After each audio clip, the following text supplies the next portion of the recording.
Hi friends, ದಿನದ ಎಲ್ಲ ಪ್ರಮುಖ ಸುದ್ದಿಯನ್ನು ನಿಮಗೆ ತಲುಪಿಸೋ ಮಸ್ತ್ ಮಗ ಚಾನೆಲ್ನ ಫುಲ್ ನ್ಯೂಸ್ಗೆ ಸ್ವಾಗತ. ನಾನು ಅಮರ್ ಪ್ರಸಾದ್.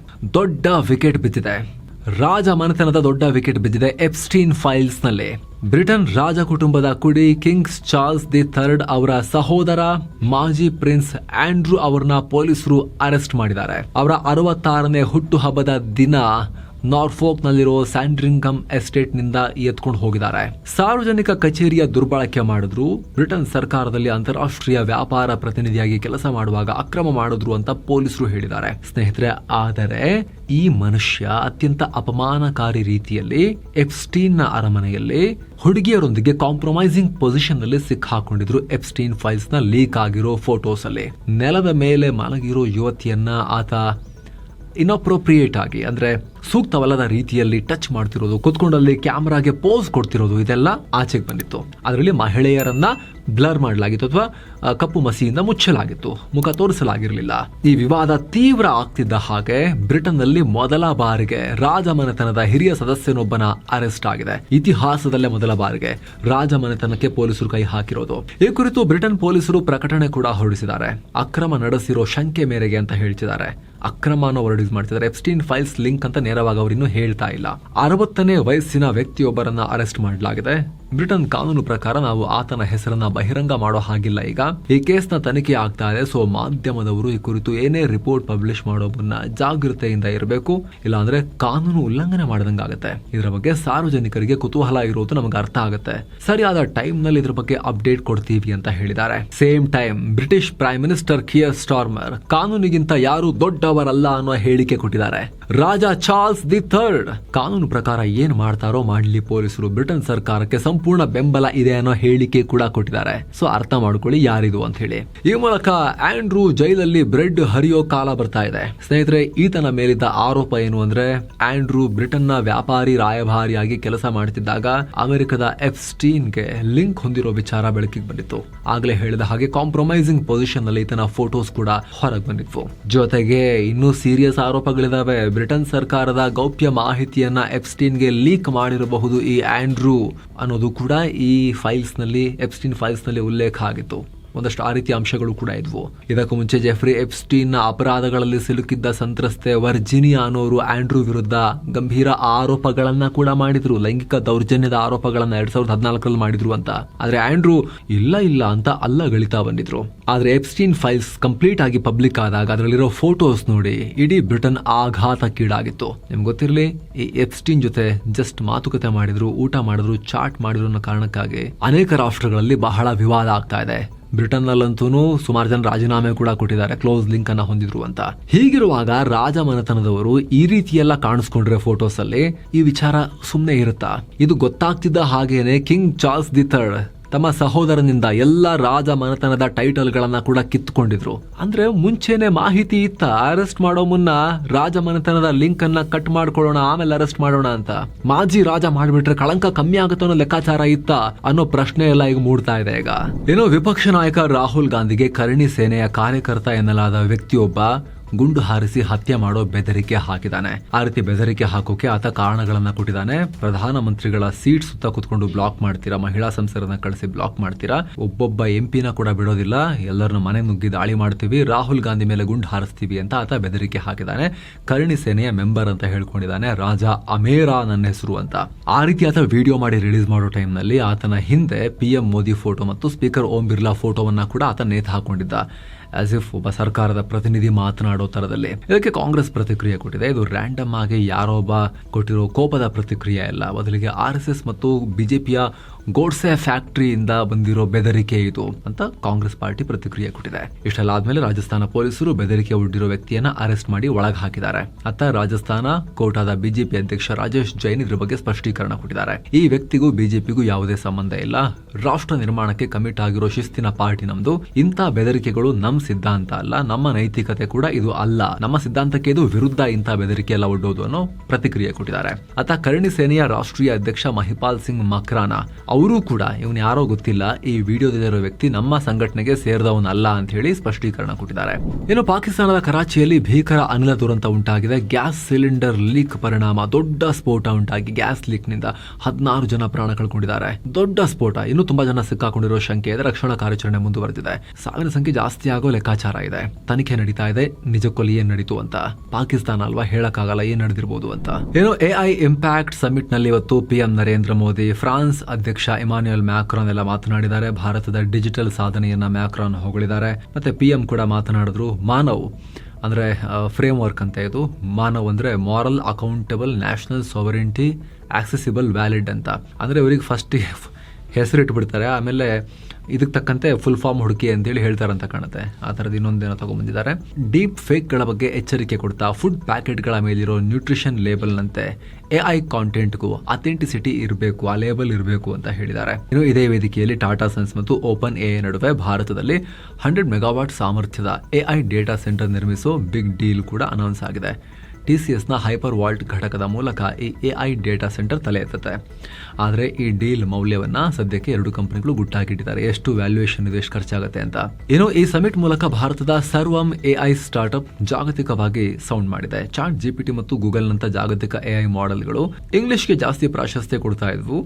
ಆದರೆ ಈ ಸರ್ವಂ ಎಐ 22 ಅಧಿಕೃತ ಭಾರತೀಯ ಭಾಷೆಗಳನ್ನ ಅರ್ಥ ಮಾಡಿಕೊಳ್ಳಬಲ್ಲ ಲೋಕಲ್ ಎಐ ಮಾಡೆಲ್ ಅಂತ ಹೇಳಿ ಡೆವಲಪ್ ಮಾಡಿದ್ದಾರೆ. ಇದರ ಸರ್ವಂ vision model optical character recognition ಅಂದ್ರೆ OCR ಟೆಸ್ಟ್ ನಲ್ಲಿ ಬರೋಬ್ಬರಿ 84.3% ಅಕ್ಯುರಸಿಯನ್ನ, ನಿಖರತೆಯನ್ನು ತೋರಿಸಿದೆ. ಈ ಮೂಲಕ ಗೂಗಲ್ನ ಜೆಮಿನೈ 3 Pro ಹಾಗೂ ಡೀಪ್ ಸೀಕ್ OCR 2 ಗಳನ್ನೇ ಇದು ಹಿಂದಿಕ್ಕದಂತಾಗಿದೆ. ಇಲ್ಲಿ ಜೆಮಿನೈ 3 Pro 80.2% ಅಕ್ಯುರಸಿ ಹೊಂದಿದ್ರೆ ಚಾಟ್ GPT ಕೇವಲ 69.8% ನಿಖರತೆಯನ್ನು ಹೊಂದಿದೆ. ಇದಕ್ಕೆ ಗೂಗಲ್ನ CEO ಸುಂದರ್ ಪಿಚೈ ಕೂಡ ಪ್ರತಿಕ್ರಿಯೆ ಕೊಟ್ಟಿದ್ದಾರೆ. ಸರ್ವಂ ಎಐ ಮಾಡಿರೋ ಕೆಲಸ ನಿಜಕ್ಕೂ ಅದ್ಭುತ ಅಂತ ಹೇಳಿದ್ದಾರೆ. ಇನ್ನು ಇದೇ ಸಮಿಟ್ ನಲ್ಲಿ ರಾಜ್ಯದ IT-BT ಮಂತ್ರಿ ಪ್ರಿಯಾಂಕ್ ಖರ್ಗೆ ಜಾಗತಿಕ ದಿಗ್ಗಜರ ಮುಂದೆ ಕರ್ನಾಟಕ ಎಐ ಮತ್ತು ಡೀಪ್ ಟೆಕ್ನಾಲಜಿಯಲ್ಲಿ ಭರ್ಜರಿ ಸಾಧನೆ ಮಾಡಿದೆ ಅಂತ ಹೇಳಿದ್ದಾರೆ. ಅಷ್ಟು ಮಾತ್ರ ಅಲ್ಲ, ಕರ್ನಾಟಕದಲ್ಲಿ ಹೊಸ ಸ್ಟಾರ್ಟ್ಅಪ್ ಮಾಡೋರಿಗೆ 1 ಕೋಟಿ ರೂಪಾಯಿ ಫಂಡಿಂಗ್ ಕೊಡ್ತೀವಿ ಅಂತ ಕೂಡ ಘೋಷಿಸಿದ್ದಾರೆ. ಏನು ಗಲ್ಗೋಟಿಯಾ ಯೂನಿವರ್ಸಿಟಿ, ಇವ್ರದ್ದು ಮುಗಿತಾನೇ ಇಲ್ಲ. ಈಗ ವಿವಾದ ರಾಜಕೀಯ ಸ್ವರೂಪವನ್ನು ಪಡ್ಕೊಂಡಿದೆ. ಕೇಂದ್ರ ಸರ್ಕಾರ ಈ ಯೂನಿವರ್ಸಿಟಿಗೆ ಈ ಹಿಂದೆ ಬೆಸ್ಟ್ ಪ್ರೈವೇಟ್ ಯೂನಿವರ್ಸಿಟಿ ಅವಾರ್ಡ್ ಕೊಟ್ಟಿತ್ತು. ಅಲ್ಲದೆ ಯೂನಿವರ್ಸಿಟಿ ತನ್ನದು ಅಂತ ಪ್ರದರ್ಶನ ಮಾಡಿದ ರೋಬೋಟಿಕ್ ಡಾಗ್ ಮಾಡೆಲ್ ಅನ್ನ ಕೇಂದ್ರ ಸಚಿವ ಅಶ್ವಿನಿ ವೈಷ್ಣವ್ ಕೂಡ ಪೋಸ್ಟ್ ಮಾಡಿ ಭಾರತದ ಸಾವರಿನ್ ಮಾಡೆಲ್ ಅಂತ ಹೇಳಿದ್ರು. ಎಲೆಕ್ಟ್ರಾನಿಕ್ ಮಿನಿಸ್ಟ್ರಿ ಕೂಡ ಯೂನಿವರ್ಸಿಟಿಯ ಮಾಡೆಲ್ ಅಂತ ಪೋಸ್ಟ್ ಹಾಕಿತ್ತು, ನಂತರ ಡಿಲೀಟ್ ಮಾಡಲಾಗಿತ್ತು. ಜೊತೆಗೆ ಈ ಹಿಂದೆ ಕಾಂಗ್ರೆಸ್ ಪಾರ್ಟಿ ವಿರುದ್ಧ ಈ ಯೂನಿವರ್ಸಿಟಿಯ ವಿದ್ಯಾರ್ಥಿಗಳನ್ನ ಇಳಿಸಿ ಪ್ರತಿಭಟನೆ ಕೂಡ ಮಾಡಿಸಲಾಗಿತ್ತು. ಒಟ್ಟಲ್ಲಿ ಬಹಳ ಮೊದಲಿಂದಲೂ ಈ ಯೂನಿವರ್ಸಿಟಿ ಆಡಳಿತ ಪಕ್ಷದೊಂದಿಗೆ, ಬಿಜೆಪಿಯೊಂದಿಗೆ ಸ್ವಲ್ಪ ಕ್ಲೋಸ್ ಲಿಂಕೇಜಸ್ ಅನ್ನ ಹೊಂದಿರೋ ತರ ಕಾಣಿಸ್ತಾ ಇತ್ತು. ಸೊ ಈಗ ಆ ಯೂನಿವರ್ಸಿಟಿನೇ ಭಾರತಕ್ಕೆ ಮರ್ಯಾದೆ ಕಳೆಯೋ ಕೆಲಸ ಮಾಡ್ತಲ್ಲ. ಈಗ ಎಐ ಇಂಪ್ಯಾಕ್ಟ್ ಸಮಿಟ್ ನಲ್ಲಿ ಅದನ್ನ ಪ್ರತಿಪಕ್ಷಗಳು ಹಿಡ್ಕೊಂಡು ಶಾರ್ಪ್ ಆಗಿ ಚುಚ್ಚುತ್ತಾ ಇದ್ದಾರೆ. ನೋಡ್ರಿ ಏನ್ ಹಣೆ ಬರ ಇದು, ದೇಶದ ಮರ್ಯಾದೆ ಇವಾಗ ಹೋಗ್ಲಿಲ್ವಾ ಅಂತ ಕೇಳ್ತಾ ಇದ್ದಾರೆ. ಜಾಗತಿಕವಾಗಿ ಎಲ್ಲರನ್ನ ಕರೆಸಿದ್ರಲ್ಲ ಎಐ ಇಂಪ್ಯಾಕ್ಟ್ ಅಂತ ಹೇಳಿ, ಚೀನಾ ನಾಯಿನ್ ತಗೊಂಬಂದು, ರೋಬೋ ನಾಯಿನ್ ತಗೊಂಬಂದು ನಾವು ಮಾಡಿದಂತ ತೋರಿಸಿ ಮರ್ಯಾದೆ ಕಳ್ಕೊಂಡ್ರಲ್ವಾ ಅಂತ ಕೇಳ್ತಾ ಇದ್ದಾರೆ. ಏನೋ 2026 ಮಾರ್ಚ್ 31ಕ್ಕೆ ಭಾರತ ನಕ್ಸಲ್ ಮುಕ್ತವಾಗುತ್ತೆ ಅಂತ ಗೃಹ ಮಂತ್ರಿ ಅಮಿತ್ ಶಾ ಹೇಳಿದ್ರು. ಆ ಹಾದಿಯಲ್ಲಿ ಮತ್ತಷ್ಟು ಪಾಸಿಟಿವ್ ಬೆಳವಣಿಗೆಗಳಾಗಿವೆ. ಬಿಹಾರ್ ನಕ್ಸಲ್ ಮುಕ್ತ ಆಗಿದೆ ಅಂತ ಅಲ್ಲಿನ ಪೊಲೀಸರು ಡಿಕ್ಲೇರ್ ಮಾಡಿದ್ದಾರೆ. ಮೋಸ್ಟ್ ವಾಂಟೆಡ್ ನಕ್ಸಲ್ ನಾಯಕ ಸುರೇಶ್ ಕೋಡಾ ಅಲಿಯಾಸ್ ಮುಸ್ತಕಿಮ್ ಬಿಹಾರದ ಸ್ಪೆಷಲ್ ಟಾಸ್ಕ್ ಫೋರ್ಸ್ ಮುಂದೆ ಜೀವ ಭಯದಿಂದ ಶರಣಾಗತನಾಗಿದ್ದ. ಈತನ ಮೇಲೆ 3 ಲಕ್ಷ ರೂಪಾಯಿ ಬಹುಮಾನ ಕೂಡ ಇತ್ತು. ಈಗ ಆಯುಧಗಳು, ಮ್ಯಾಗಝೀನ್, ಸ್ವಲ್ಪ ಕ್ಯಾಶ್ ಸಮೇತ ಸರೆಂಡರ್ ಆಗಿದ್ದಾನೆ. ಈತನ ಶರಣಾಗತಿಯೊಂದಿಗೆ ಬಿಹಾರದಲ್ಲಿ ನಕ್ಸಲ್ ನೆಟ್ವರ್ಕ್ ಕಂಪ್ಲೀಟ್ ಎಲಿಮಿನೇಟ್ ಆಗಿದೆ, ನಿರ್ನಾಮ ಆಗಿದೆ. ಈ ಮೂಲಕ ಪಶುಪತಿ ಟು ತಿರುಪತಿ, ಈ ರೆಡ್ ಬೆಲ್ಟ್, ರೆಡ್ ಕಾರಿಡಾರ್ ಅಂತ ಏನ್ ಕರೀತಾರೆ, ಆದ್ರೆ ನೇಪಾಳದಿಂದ ಹಿಡಿದು ಸೀದಾ ಆಂಧ್ರ ಪ್ರದೇಶ, ಕರ್ನಾಟಕದ ಪಶ್ಚಿಮ ಘಟ್ಟಗಳ ತನಕದ ಈ ಕಾರಿಡಾರ್ ಅಂತ ಏನ್ ಕರೀತಾರೆ, ರೆಡ್ ಕಾರಿಡಾರ್, ನಕ್ಸಲ್ ಕಾರಿಡಾರ್ ಅಂತ, ಅದರಲ್ಲಿ ಇನ್ನೊಂದು ರಾಜ್ಯ ಈಗ ಆ ಲಿಂಕ್ ನಲ್ಲಿ ಕಟ್ ಆಗಿದೆ. ಬಿಹಾರ ಅತ್ಯಂತ ಜನಭರಿತ ರಾಜ್ಯ, ನಕ್ಸಲ್ ಮುಕ್ತ ಅಂತ ಘೋಷಿಸಿರೋದು ಇಂಪಾರ್ಟೆಂಟ್ ಮೈಲುಗಲ್ಲು ಈ ನಕ್ಸಲ್ ಮುಕ್ತ ಭಾರತದ ಅಭಿಯಾನದಲ್ಲಿ. ಏನೋ ಫ್ರೀ ಬೀಸ್ ಘೋಷಿಸೋ ರಾಜ್ಯ ಸರ್ಕಾರಗಳಿಗೆ ಸುಪ್ರೀಂ ಕೋರ್ಟ್ ಕ್ಲಾಸ್ ತಗೊಂಡಿದೆ. ಇದೇನ್ ಮಾಡ್ತಿದ್ದಾರೆ ನೀವು ಅಂತ ಹೇಳಿ ತಮಿಳುನಾಡು ವಿದ್ಯುತ್ ವಿತರಣಾ ಕಂಪನಿಗಳು ವಿದ್ಯುತ್ ತಿದ್ದುಪಡಿ ನಿಯಮ 2024 ಪ್ರಶ್ನಿಸಿ ಸುಪ್ರೀಂ ಕೋರ್ಟ್ಗೆ ಹೋಗಿದ್ರು. ಎಲೆಕ್ಷನ್ ಹತ್ತಿರ ಬಂದಾಗ ಯಾವುದೇ ಪೂರ್ಣ ತಯಾರಿ ಇಲ್ಲದೆ ದಿಢೀರ್ ಅಂತ ರಾಜ್ಯ ಸರ್ಕಾರ ಫ್ರೀ ಕರೆಂಟ್ ಯೋಜನೆ ಘೋಷಿಸುತ್ತೆ. ಇದರಿಂದ ವಿದ್ಯುತ್ ವಿತರಣಾ ಕಂಪನಿಗಳಿಗೆ ದರ ನಿಗದಿ ಮಾಡೋಕು ಕಷ್ಟ ಆಗ್ತಾ ಇದೆ ಅಂತ ಅರ್ಜಿ ಸಲ್ಲಿಕೆಯಾಗಿತ್ತು. ಇದರ ವಿಚಾರಣೆ ನಡೆಸಿದ CA ಸೂರ್ಯಕಾಂತ್ ನೇತೃತ್ವದ ತ್ರಿಸದಸ್ಯ ಪೀಠ ರಾಜ್ಯಗಳು ಆಲ್ರೆಡಿ ನಷ್ಟದಲ್ಲಿ ನರಳ್ತಾ ಇದ್ದಾರೆ, ಅಷ್ಟಾದ್ರೂ ಸುಮ್ನೆ ಫ್ರೀ ಆಗಿ ದುಡ್ಡು ಕರೆಂಟ್ ಕೊಡ್ತೀವಿ ಅಂತ ಹೇಳಿ ನೀವು ಸುಮ್ನೆ ಇಲ್ಲೇ ಇರೋದನ್ನೆಲ್ಲ ಘೋಷಣೆ ಮಾಡ್ತಾ ಹೋದ್ರೆ, ಸಾಮರ್ಥ್ಯ ಮೀರಿ ತರ ಮಾಡ್ತಾ ಹೋದ್ರೆ ಟ್ಯಾಕ್ಸ್ ಕಟ್ಟೋ ಸಾಮಾನ್ಯ ಜನರ ಮೇಲೆ ಹೊರೆ ಆಗೋದಿಲ್ವಾ? ದೇಶದಲ್ಲಿ ಅಭಿವೃದ್ಧಿ ಕಾಮಗಾರಿಗಳಿಗಾದ್ರೂ ದುಡ್ಡೆಲ್ಲಿ ಉಳಿದಿರುತ್ತೆ? ಯಾವ ಪ್ರಕಾರದ ಹೊಸ ಕಲ್ಚರ್ ಶುರು ಮಾಡ್ತಾ ಇದ್ದೀರಾ ಅಂತ ಪ್ರಶ್ನೆ ಮಾಡಿದೆ ಸುಪ್ರೀಂ ಕೋರ್ಟ್. ಹಾಗಂತ ಸುಪ್ರೀಂ ಕೋರ್ಟ್ ಸೌಲಭ್ಯ ಕೊಡಬಾರದು ಅಂತ ಹೇಳಿಲ್ಲ, ಬಡವರಿಗೆ ಸೌಲಭ್ಯ ವಂಚಿತರಿಗೆ ಸಹಾಯ ಮಾಡಬೇಕು, ಕರ್ತವ್ಯ ಕೊಡಬೇಕು. ಅದನ್ನ ಬಿಟ್ಟು ಓಟ್ಗೋಸ್ಕರ ಎಲ್ರಿಗೂ ಫ್ರೀ, ಇವನ್ ಹೆಂಡತಿಗೂ ಫ್ರೀ, ಅವನ ಹೆಂಡತಿಗೂ ಫ್ರೀ, ನನ್ನ ಹೆಂಡತಿಗೂ ಫ್ರೀ ಅಂತೆಲ್ಲ ಹೇಳ್ತಾರಲ್ಲ, ನಮ್ಮಲ್ಲೂ ಕೂಡ ಸಾಹೇಬರು ಹೇಳಿದ್ರಲ್ಲ, ಆ ಒಂದು ನಿಲುವಿಗೆ, ಆ ಒಂದು ಸ್ವ್ಯಾಗ್ಗೆ ಸುಪ್ರೀಂ ಕೋರ್ಟ್ ಚಾಟಿ ಬೀಸಿದೆ. ಇನ್ನು ವಿವಿಧ ಬೇಡಿಕೆಗಳ ಈಡೇರಿಕೆಗೆ ಒತ್ತಾಯಿಸಿ KSRTC ನೌಕರರು ನಡೆಸ್ತಾ ಇದ್ದ ಮುಷ್ಕರವನ್ನ ತಾತ್ಕಾಲಿಕವಾಗಿ ಹಿಂದಕ್ಕೆ ಪಡೆದಿದ್ದಾರೆ. ಬೆಂಗಳೂರಿನ ಫ್ರೀಡಂ ಪಾರ್ಕ್ಗೆ KSRTC MD ಅಕ್ರಮ್ ಪಾಷಾ ಭೇಟಿ ನೀಡಿ ಪ್ರತಿಭಟನಾಕಾರರೊಂದಿಗೆ ಮಾತುಕತೆ ನಡೆಸಿದ್ರು. ನೌಕರರ ವೇತನ ಪರಿಷ್ಕರಣೆ ಹಾಗೆ ಬಾಕಿ ಇರೋ 38 ತಿಂಗಳ ಹಿಂಬಾಕಿ ಹಣದಲ್ಲಿ 26 ತಿಂಗಳ ಹಣವನ್ನು ಬಿಡುಗಡೆ ಮಾಡೋಕೆ ಸರ್ಕಾರ ಒಪ್ಕೊಂಡಿದೆ. ಹೀಗಾಗಿ ಭರವಸೆ ಮೇರೆಗೆ ವಾಪಸ್ ತಗೊಳ್ತಾ ಇದ್ದೀವಿ. ಆದರೆ ಸಂಪೂರ್ಣ ಉಳಿದಿದ್ದೆಲ್ಲ 38 ತಿಂಗಳದು ಕೂಡ ಉಳಿದೆಲ್ಲ ಬೇಡಿಕೆಗಳನ್ನು ಕೂಡ ಮಾರ್ಚ್ 2 ಒಳಗಡೆ ಈಡೇರಿಸಬೇಕಂತ ಡೆಡ್ ಲೈನ್ ಕೊಟ್ಟಿದ್ದೀವಿ. ಮಾಡಿಲ್ಲ ಅಂದ್ರೆ ಮತ್ತೆ ಪ್ರತಿಭಟನೆ ಮಾಡ್ತೀವಿ ಅನ್ನೋ ಎಚ್ಚರಿಕೆ ಕೊಟ್ಟಿದ್ದಾರೆ. ಇನ್ನು ತೋಟಗಾರಿಕಾ ಮಂತ್ರಿ SS ಮಲ್ಲಿಕಾರ್ಜುನ ರಾಜೀನಾಮೆ ಕೊಡೋಕೆ ಮುಂದಾಗಿದ್ದಾರೆ ಅನ್ನೋ ಸುದ್ದಿ ಬರ್ತಾ ಇದೆ. ವ್ಯಾವಹಾರಿಕ ಒತ್ತಡ ಮತ್ತು ಕ್ಷೇತ್ರದ ಕೆಲಸಗಳ ಕಾರಣ ಕೊಟ್ಟು CM ಸಿದ್ದರಾಮಯ್ಯ ಮುಂದೆ ರಾಜೀನಾಮೆ ವಿಚಾರವನ್ನ ಪ್ರಸ್ತಾಪ ಮಾಡಿದ್ರಂತೆ. ಆದರೆ CM ಕಡೆಯಿಂದ ಯಾವುದೇ ಪ್ರತಿಕ್ರಿಯೆ ಬಂದಿಲ್ಲ. ಇದರ ಬಗ್ಗೆ ಅನೇಕ ಗುಸುಗುಸು ಪಿಸು ಓಡಾಡ್ತಾ ಇದೆ.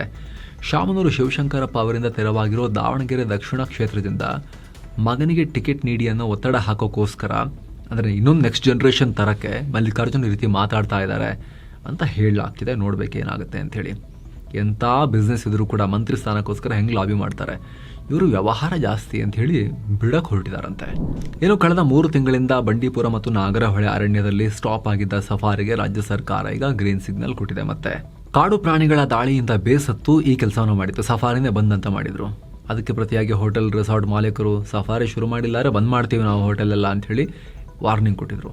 ಸರ್ಕಾರ ಫೈನಲ್ ಈಗ ಮತ್ತೆ ಓಪನ್ ಮಾಡಿದೆ. ಆದರೆ ರೈತರಿಂದ ವಿರೋಧ ಬಂದಿದೆ. ಈಗ ಸಫಾರಿ ನಿಲ್ಲಿಸಿದ ಮೇಲೆ ಯಾವುದೇ ಪ್ರಾಣಹಾನಿ ಆಗಲಿಲ್ಲ. ಕಾಡಿಂದ ನಾಡಿಗೆ ಬಂದಿದ್ದ 27 ಹುಲಿ ಮತ್ತು ಮರಿಗಳನ್ನು ಸೆರೆ ಹಿಡಿಯಲಾಗಿದೆ. ಈಗ ಮತ್ತೆ ಸಫಾರಿ ಶುರು ಮಾಡಿದ್ರೆ ಅನಾಹುತ ಆದರೆ ನೀವೇ ಹೊಣೆ ಅಂತ ವಾರ್ನಿಂಗ್ ಕೊಡ್ತಾ ಇದ್ದಾರೆ. ಇವರು ಸ್ನೇಹಿತರೆ, ಯುರೋಪ್, ಅಮೆರಿಕ ಸೇರಿ ವಿದೇಶಗಳಲ್ಲಿ ಮಕ್ಕಳನ್ನ ಓದಿಸೋ ಲೆಕ್ಕಾಚಾರ ಇದ್ರೆ ಒಂದು ಅವಕಾಶ ಇದೆ ನೋಡಿ. ಗ್ಲೋಬಲ್ ಡಿಗ್ರೀಸ್ನವರ ಇವೆಂಟ್ ಡಿಸ್ಕ್ರಿಪ್ಷನ್ ಪಿನ್ ಮಾಡಿರೋ ಕಾಮೆಂಟ್ ನಲ್ಲೂ ಲಿಂಕ್ ಇದೆ, ಆಸಕ್ತರು ಡೀಟೇಲ್ಸ್ ಪಡ್ಕೋಬಹುದು ಫುಲ್. ಇನ್ನೊಂದು ಕಡೆ ಛತ್ತೀಸ್ಗಢದಲ್ಲಿ ಭಯಾನಕ ಘಟನೆಯಾಗಿದೆ. ಶಾಲೆಯೊಂದರಲ್ಲಿ 35 ವಿದ್ಯಾರ್ಥಿಗಳು ತಮ್ಮ ಕೈಯನ್ನ ಕುಯ್ಕೊಂಡ್ಬಿಟ್ಟಿದ್ದಾರೆ ಬ್ಲೇಡಿಂದ. ದಮ್ತರ್ ಜಿಲ್ಲೆಯ ದಹದಹ ಗ್ರಾಮದ ಸರ್ಕಾರಿ ಶಾಲೆಯಲ್ಲಿ ಈ ಭಯಾನಕ ಘಟನೆಯಾಗಿದೆ. 6ರಿಂದ 8ನೇ ತರಗತಿಯ 21 ವಿದ್ಯಾರ್ಥಿ ಹಾಗೂ 14 ವಿದ್ಯಾರ್ಥಿನಿಯರು ಈ ಕೆಲಸ ಮಾಡಿದ್ದಾರೆ. ಯಾಕೆ ಮಾಡಿದ್ರಿ ಕೇಳಿದ್ರೆ, ಅವ್ರು ಮಾಡಿದ್ರು ನಾವು ನೋಡ್ಕೊಂಡು ಮಾಡಿದ್ವಿ, ಅವ್ರು ಮಾಡಿದ್ರು ನಾವು ನೋಡ್ಕೊಂಡು ಮಾಡಿದ್ವಿ ಅಂತ ಹೇಳಿದ್ರೆ ಟ್ರೆಂಡ್ ತರ ಕ್ರಿಯೇಟ್ ಮಾಡಿಕೊಂಡು ಈ ತರ ವಿಚಿತ್ರವಾಗಿ ವರ್ತಿಸ್ಬಿಟ್ಟಿದ್ದಾರೆ ಸ್ಟೂಡೆಂಟ್ಸ್. ವಿಚಾರಣೆ ಮಾಡಿದಾಗ ಕೆಲವೊಂದಷ್ಟು ವಿದ್ಯಾರ್ಥಿಗಳು ಅಕಾಡೆಮಿಕ್ ಸ್ಟ್ರೆಸ್ ಮತ್ತು ಪರ್ಸನಲ್ ರೀಸನ್ ಅಂತ ಕಾರಣವನ್ನ ಕೂಡ ಕೊಟ್ಟಿದ್ದಾರೆ. ಆದರೆ ಉಳಿದವರಿಗೆ ಯಾವುದೇ ಕಾರಣ ಇಲ್ಲ, ಅವ್ರು ಕುಯ್ಕೊಂಡ್ರು ನಾವು ಕುಯ್ಕೊಂಡಿದೀವಿ ಅಂತ ಹೇಳಿ ವಿಚಿತ್ರವಾದ ತಮಗೆ ತಾವು ಡ್ಯಾಮೇಜ್ ಮಾಡ್ಕೊಳ್ಳೋ ಟ್ರೆಂಡನ್ನು ಇವರು ಶುರು ಮಾಡಿ ಈಗ ಬಹಳ ಚರ್ಚೆ ಆಗ್ತಿದೆ. ಏನಾಗಿತ್ತು ಇವರಿಗೆ ಅಂತ ಹೇಳಿ ತನಿಖೆ ಕೂಡ ನಡೀತಾ ಇದೆ. ಏನು ಯುಪಿನಲ್ಲಿ ಮೌಲ್ವಿಯೊಬ್ಬ ಅಪ್ರಾಪ್ತ ಬಾಲಕಿ ಮೇಲೆ ಅತ್ಯಾಚಾರ ಎಸಗಿರೋ ಪ್ರಕರಣ ಬೆಳಕಿಗೆ ಬಂದಿದೆ. ಇನ್ನು ಆಘಾತಕಾರಿ ಅಂದರೆ ಬಾಲಕಿ ಮಗುವಿಗೆ ಜನ್ಮ ಕೂಡ ಕೊಟ್ಟಿದ್ದು ಮೌಲಾನಾ ಇಸ್ಲಾಂ ಅನ್ನೋ ವ್ಯಕ್ತಿಯನ್ನ ಈಗ ಪೊಲೀಸರು ಹಿಡ್ಕೊಂಡು ಹೋಗಿದ್ದಾರೆ, ಅರೆಸ್ಟ್ ಮಾಡಿ ಎಳ್ಕೊಂಡು ಹೋಗಿದ್ದಾರೆ. ಇನ್ನು 11 ವರ್ಷಗಳ ಬಳಿಕ ಈ ಬಾರಿಯ ರಣಜಿ ಟ್ರೋಫಿಯಲ್ಲಿ ಕರ್ನಾಟಕ ಫೈನಲ್ಗೆ ಎಂಟ್ರಿ ಕೊಟ್ಟಿದೆ. ಉತ್ತರಾಖಂಡ್ ವಿರುದ್ಧ ನಡೆದ ಸೆಮೀಸ್ನಲ್ಲಿ ಮ್ಯಾಚ್ ಡ್ರಾ ಆಗಿದ್ರು ಕೂಡ ಫಸ್ಟ್ ಇನ್ನಿಂಗ್ಸ್ನಲ್ಲಿನ 503 ರನ್ಗಳ ಲೀಡ್ ಆಧಾರದ ಮೇಲೆ ಕರ್ನಾಟಕ ಫೈನಲ್ಗೆ ಲಗ್ಗೆ ಇಟ್ಟಿದೆ. ಈ ಮೂಲಕ 9ನೇ ಬಾರಿ ಚಾಂಪಿಯನ್ ಪಟ್ಟ ಅಲಂಕರಿಸೋಕೆ ಕರ್ನಾಟಕ ರೆಡಿಯಾಗಿದೆ. ಅತ್ತ ಇದೇ ಫಸ್ಟ್ ಟೈಮ್ ಜಮ್ಮು ಕಾಶ್ಮೀರ ತಂಡ ಫೈನಲ್ಗೆ ಬಂದಿದೆ. ಹೀಗಾಗಿ ಕಾಶ್ಮೀರ ವರ್ಸಸ್ ಕರ್ನಾಟಕ ಫೆಬ್ರವರಿ 24ನೇ ತಾರೀಕು ನಮ್ಮ ಕರ್ನಾಟಕದ ಹುಬ್ಬಳ್ಳಿಯಲ್ಲಿ ಈ ಫೈನಲ್ ಫೈಟ್ ನಡೆಯುತ್ತೆ. ಇನ್ನು ಸ್ನೇಹಿತರೆ, ಬಿಸ್ನೆಸ್, ಎಕಾನಮಿ ಮತ್ತು ಸ್ಟಾಕ್ ಮಾರ್ಕೆಟ್ಗೆ ಸಂಬಂಧಪಟ್ಟ ಅಪ್ಡೇಟ್ಸ್ ಕ್ವಿಕ್ ಆಗಿ ನೋಡ್ತಾ ಹೋಗೋಣ. ಭಾರತದ ಷೇರುಪೇಟೆಯಲ್ಲಿ ಭಾರಿ ದೊಡ್ಡ ಅನಾಹುತ ಆಗಿದೆ, ಬಿದ್ದು ಹೋಗಿದೆ. 3 ದಿನಗಳ ಗ್ರೀನ್ ಟ್ರೆಂಡ್ ಪತನ ಆಗಿ ದಿನದ ವಹಿವಾಟಿನ ಅಂತ್ಯಕ್ಕೆ ಸೆನ್ಸೆಕ್ಸ್ 1236 ಪಾಯಿಂಟ್ಸ್ ಬಿದ್ದಿದೆ, 82,498ಕ್ಕೆ ತಲುಪಿದೆ. ನಿಫ್ಟಿ 365 ಪಾಯಿಂಟ್ಸ್ ಬಿದ್ದು 25,454ಕ್ಕೆ ಬಂದು ನಿಂತಿದೆ.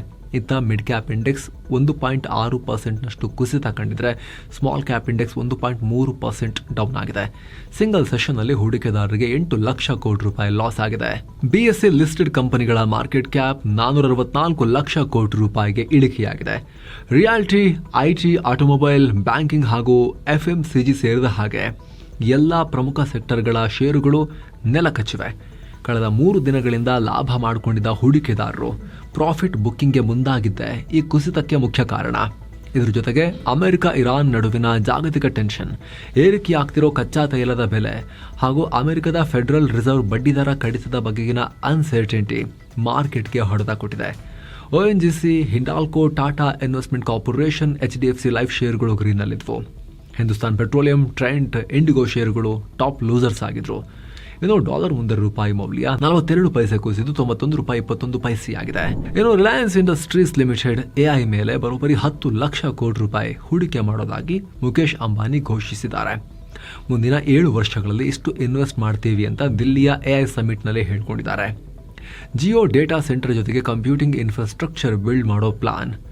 ಜನರಿಗೆ ಅಫೋರ್ಡೆಬಲ್ ಮತ್ತು ಈಸಿಯಾಗಿ AI ಆಕ್ಸೆಸ್ ಕೊಡುವಂತೆ ಮಾಡೋದು ನಮ್ಮ ಪ್ಲಾನ್ ಅಂತ ಹೇಳಿದ್ದಾರೆ. ಜೊತೆಗೆ AI ಜಾಬ್ ಹೋಗುತ್ತೆ ಅಂತ ಎಲ್ಲರೂ ಹೇಳ್ತಿದ್ದಾರೆ. ನಾವು ಪ್ರೂವ್ ಮಾಡ್ತೀವಿ AI ಜಾಬ್ ಹೋಗಲ್ಲ, ಜಾಸ್ತಿ ಆಗುತ್ತೆ ಅಂತ ಹೇಳಿ ಅಂತ ಅಂಬಾನಿ ಒಂದು ದೊಡ್ಡ ಸಮಾಧಾನದ ಹೇಳಿಕೆಯನ್ನು ಕೊಟ್ಟಿದ್ದಾರೆ. ಒಂಥರ ಭರವಸೆ ತುಂಬೋ ಹೇಳಿಕೆಯನ್ನು ಕೊಟ್ಟಿದ್ದಾರೆ IT ಜಾಬ್ ಲಾಸ್ನ ಆತಂಕದಲ್ಲಿದ್ದವರಿಗೆ. ಏನು ಸ್ಪೈಸ್ ಜೆಟ್ ಏರ್ಲೈನ್ಸ್ ಭರ್ಜರಿ ಕಮ್ ಬ್ಯಾಕ್ ಮಾಡ್ತಾ ಇದೆ. ಹೊಸದಾಗಿ 10 ವಿಮಾನಗಳನ್ನು ಸೇರಿಸಿಕೊಳ್ಳೋಕೆ ಕಂಪನಿ ಮುಂದಾಗಿದೆ. ಇದಕ್ಕಾಗಿ ಸಂಬಂಧಪಟ್ಟ MOUಗೆ ಸೈನ್ ಹಾಕಿದೆ. ಮುಂದಿನ ದಿನಗಳಲ್ಲಿ ಲೀಸ್ ಹಾಗೂ ಹಿಂದೆ ಗ್ರೌಂಡ್ ಆಗಿದ್ದ ವಿಮಾನಗಳನ್ನು ಸೇರಿಸಿ 60 ವಿಮಾನಗಳನ್ನು ಆಪರೇಟ್ ಮಾಡೋದು ಕಂಪನಿಯ ಟಾರ್ಗೆಟ್. ಸದ್ಯ ಸ್ಪೈಸ್ ಜೆಟ್ 35 ವಿಮಾನಗಳನ್ನು ಆಪರೇಟ್ ಮಾಡ್ತಾ ಇದೆ. ಇನ್ನು ಮಹೀಂದ್ರಾ ಗ್ರೂಪ್ ಬ್ರೆಜಿಲ್ನ ಎಂಬ್ರೇಯರ್ ಜೊತೆ ಸೇರಿ ಭಾರತದಲ್ಲಿ ದೊಡ್ಡ ಮೇಂಟೆನೆನ್ಸ್ ಫೆಸಿಲಿಟಿ ಶುರು ಮಾಡೋಕೆ ಪ್ಲಾನ್ ಮಾಡಿದ್ದಾರೆ. ಕಳೆದ ವರ್ಷ ಮಿಲಿಟರಿ ಕಾರ್ಗೋ ವಿಮಾನಗಳನ್ನು ಜಂಟಿ ಉತ್ಪಾದನೆ ಮಾಡೋಕೆ ಒಪ್ಪಂದ ಆಗಿತ್ತು. ಮತ್ತು ಅದಾನಿದು ಅದು ಪ್ಯಾಸೆಂಜರ್ ವಿಮಾನಗಳಿಗೆ. ಇದು ಮಹೀಂದ್ರಾ ಒಟ್ಟಿಗೆ ಕಾರ್ಗೋ ಮಿಲಿಟರಿ ವಿಮಾನಗಳಿಗೆ ಒಪ್ಪಂದ ಆಗಿತ್ತು. ಈಗ ಮೇಂಟೆನೆನ್ಸ್ ಫೆಸಿಲಿಟಿ, ಮೇಂಟೆನೆನ್ಸ್, ಟೆಸ್ಟಿಂಗ್ ಮತ್ತು ಟ್ರೈನಿಂಗ್ ಸೆಂಟರ್ ಅನ್ನ ಭಾರತದಲ್ಲೇ ಮಾಡೋಕೆ ಪ್ಲಾನ್ ಮಾಡಿದ್ದಾರೆ. ಸದ್ಯ ಬೋಯಿಂಗ್, ಏರ್ಬಸ್ ಬಿಟ್ರೆ ವಿಮಾನಗಳ ನಿರ್ಮಾಣದಲ್ಲಿ ಬ್ರೆಜಿಲ್ನ ಎಂಬ್ರೇಯರ್ ಕಂಪನಿನೇ ಜಗತ್ತಲ್ಲಿ 3ನೇ ದೊಡ್ಡ ಸ್ಥಾನದಲ್ಲಿದೆ. ಮುಂದಿನ ದಿನಗಳಲ್ಲಿ ಭಾರತವನ್ನೇ ಒಂದು ಪ್ರಮುಖ ರೀಜನಲ್ ಹಬ್ ಆಗಿ ಮಾಡೋಕೆ ಕಂಪನಿ ಪ್ಲಾನ್ ಮಾಡ್ತಾ ಇದೆ. ಇನ್ನು ಫ್ರಾನ್ಸ್ ಅಧ್ಯಕ್ಷ ಮ್ಯಾಕ್ರಾನ್ ಭಾರತಕ್ಕೆ ಬಂದಿದ್ದ ಟೈಮ್ನಲ್ಲಿ ಫ್ರಾನ್ಸ್ನ ದೈತ್ಯ ಶಿಪ್ಪಿಂಗ್ ಕಂಪನಿ CMA CGM ಜೊತೆಗೆ ಕೊಚ್ಚಿನ್ ಶಿಪ್ ಯಾರ್ಡ್ ಡೀಲ್ಗೆ ಸೈನ್ ಹಾಕಿದೆ. ಇದರ ಪ್ರಕಾರ 1700 TEU ಸಾಮರ್ಥ್ಯದ ಒಟ್ಟು 6 LNG dual fuel feeder container ಹಡಗುಗಳನ್ನ ಕೊಚ್ಚಿನ್ ಶಿಪ್ ಯಾರ್ಡ್ ನಿರ್ಮಾಣ ಮಾಡಿಕೊಡುತ್ತೆ. ಇನ್ನು ಚಿನ್ನ ಮತ್ತು ಬೆಳ್ಳಿ ಬೆಲೆ ವಿಚಾರಕ್ಕೆ ಬಂದರೆ 24 ಕ್ಯಾರೆಟ್ನ 10 ಗ್ರಾಂ ಚಿನ್ನದ ಬೆಲೆಯಲ್ಲಿ 2986 ರೂಪಾಯಿ ಹೆಚ್ಚಾಗಿ 1,54,570 ರೂಪಾಯಿ ಆಗಿದೆ. 22 ಕ್ಯಾರೆಟ್ನ 10 ಗ್ರಾಂ ಚಿನ್ನದ ಬೆಲೆಯಲ್ಲಿ 2,735 ರೂಪಾಯಿ ಹೆಚ್ಚಾಗಿ 1,41,586 ರೂಪಾಯಿ ಆಗಿದೆ. 1 ಕೆಜಿ ಬೆಳ್ಳಿ ಬೆಲೆಯಲ್ಲಿ 7,974 ರೂಪಾಯಿ ಹೆಚ್ಚಾಗಿ 2,44,772 ರೂಪಾಯಿ ಆಗಿದೆ. ಸೊ ಫ್ರೆಂಡ್ಸ್, ಇದಾಗಿತ್ತು ಇವತ್ತಿನ ಫುಲ್ ನ್ಯೂಸ್. ನಾವು ಕುಯ್ದಿಲ್ಲ, ಎಳೆದಿಲ್ಲ, ಕಿರ್ಚಾಡಿಲ್ಲ, ಬರೀ ಸುದ್ದಿ ರೀತಿಯಲ್ಲಿ ತಲುಪಿಸೋ ಪ್ರಯತ್ನ ಮಾಡಿದ್ದೀವಿ. ನಿಮಗೆ ಇದು ಇಷ್ಟ ಆಗ್ತಾ ಇದ್ರೆ ನೀವು ವಿಡಿಯೋ ಕೆಳಗಿರೋ ಜಾಯಿನ್ ಬಟನ್ ಮೂಲಕ ಮಸ್ತ್ ಮಗ ಪ್ರೀಮಿಯಂ ಮೆಂಬರ್ ಆಗೋದನ್ನ ಕನ್ಸಿಡರ್ ಮಾಡ್ಬೋದು. ಅಲ್ಲಿ ಜಾಯಿನ್ ಆದವರಿಗೆ ಮಸ್ತ್ ಮಗ ಪ್ರೀಮಿಯಂ ಮೆಂಬರ್ಶಿಪ್ನ ಆ ನಾಲೆಜ್ ಕಮ್ಯುನಿಟಿಯ ಭಾಗ ಆಗೋದು ಮಾತ್ರ ಅಲ್ಲದೆ ಅಲ್ಲಿರೋ ಎಲ್ಲ ಮೆಂಬರ್ಶಿಪ್ ಓನ್ಲಿ ವಿಡಿಯೋಸನ್ನು ನೋಡೋದು ಮಾತ್ರ ಅಲ್ಲದೆ ನೀವು ನಮ್ಮ ತಂಡಕ್ಕೆ ಬೆಂಬಲ ಕೊಟ್ಟಂತೂ ಆಗುತ್ತೆ. ಆಸಕ್ತರು ಕನ್ಸಿಡರ್ ಮಾಡಿ. ಮತ್ತೆ ಭೇಟಿ ಆಗ್ತಿರೋಣ ಸ್ನೇಹಿತರೆ. ನಮಸ್ತೆ.